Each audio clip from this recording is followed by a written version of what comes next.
الحمدللہ وحدہ لا شریک لہ والصلاۃ والسلام علی من لا نبی بعد۔ دیکھیں، جو جانور ذبح کرنا ہے، جانور کے ذبح کرنے کا وقت ہے، ایسے مقامات جہاں پہ عید کی نماز واجب ہے وہاں جانور ذبح کریں گے عید کی نماز کے بعد۔ اگر ایسی جگہ پر عید کی نماز سے پہلے قربانی کر لی تو قربانی ادا نہیں ہوگی۔ ہاں، البتہ جہاں عید کی نماز واجب نہیں ہے، چھوٹی بستی ہے، گاؤں ہے، چھوٹا دیہات ہے، وہ شہر کی طرح نہیں ہے، ایسے مقام پر عید کی نماز تو ہے نہیں، تو آپ عید سے پہلے بھی قربانی کرنا چاہیں تو کر سکتے ہیں۔ حضرت براء بن عازب رضی اللہ تعالیٰ عنہ فرماتے ہیں، رسول اکرم صلی اللہ علیہ وسلم خطبہ ارشاد فرما رہے تھے تو نبی پاک صلی اللہ علیہ وسلم فرمایا، ان اول ما نبدأ به من یومنا ھذا ان نصلی ثم نرجع وننحر۔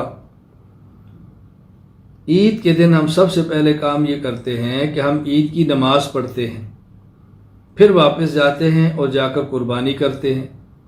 فمن فعل فقد اصاب سنتنا، جس نے اسی طریقے پر کیا کہ پہلے عید کی نماز پڑھی پھر قربانی کی، اس نے ہمارے طریقوں کو اختیار کیا ہے، اس نے درست کام کیا ہے۔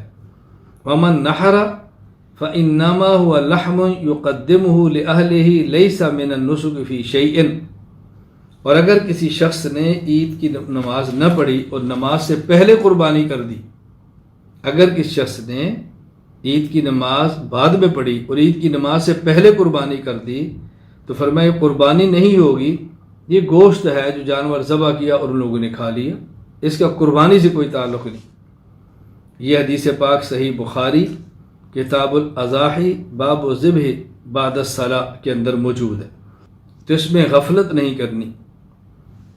اور قربانی کے دن 10 ذی الحج، 11 ذی الحج اور 12 ذی الحج، آپ دن کو کریں، آپ رات کو کریں، رات کو روشنی ہو، ذبح کرنے میں آسانی ہو، دقت نہ ہو، رات کو بھی کر سکتے ہیں۔ 12 ذی الحج کی عصر تک، تو 10، 11 اور 12 یہ 3 دن ہیں قربانی کرنے کے۔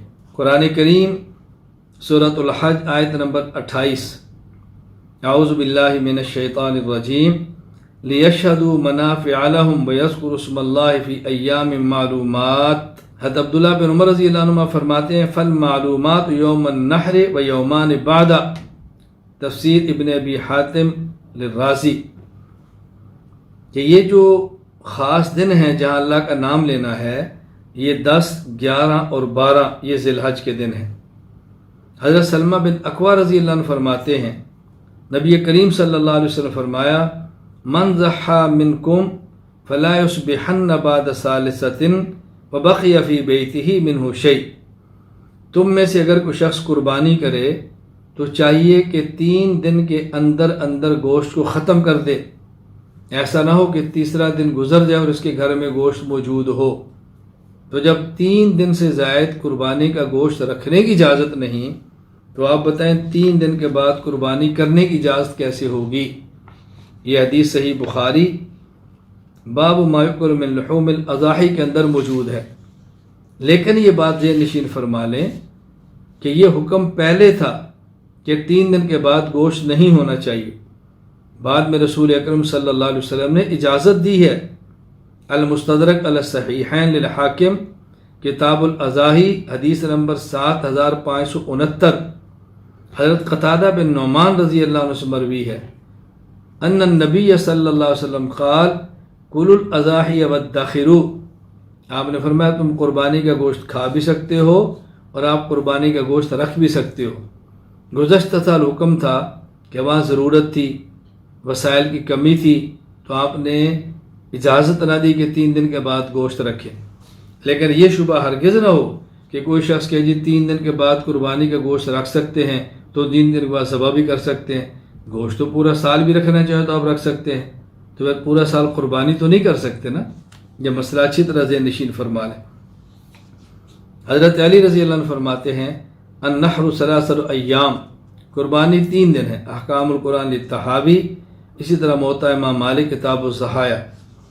حضرت عبداللہ بن عباس رضی اللہ عنہ فرماتے ہیں النحر یومان بعد یوم النحر وافضل ہوا یوم النحر، قربانی 10، 11، 12 ذی الحج ہے، افضل 10 ذی الحج ہے۔ احکام القرآن للطحاوی۔ اللہ تعالی ہمیں مسائل سمجھنے کی توفیق عطا فرمائے۔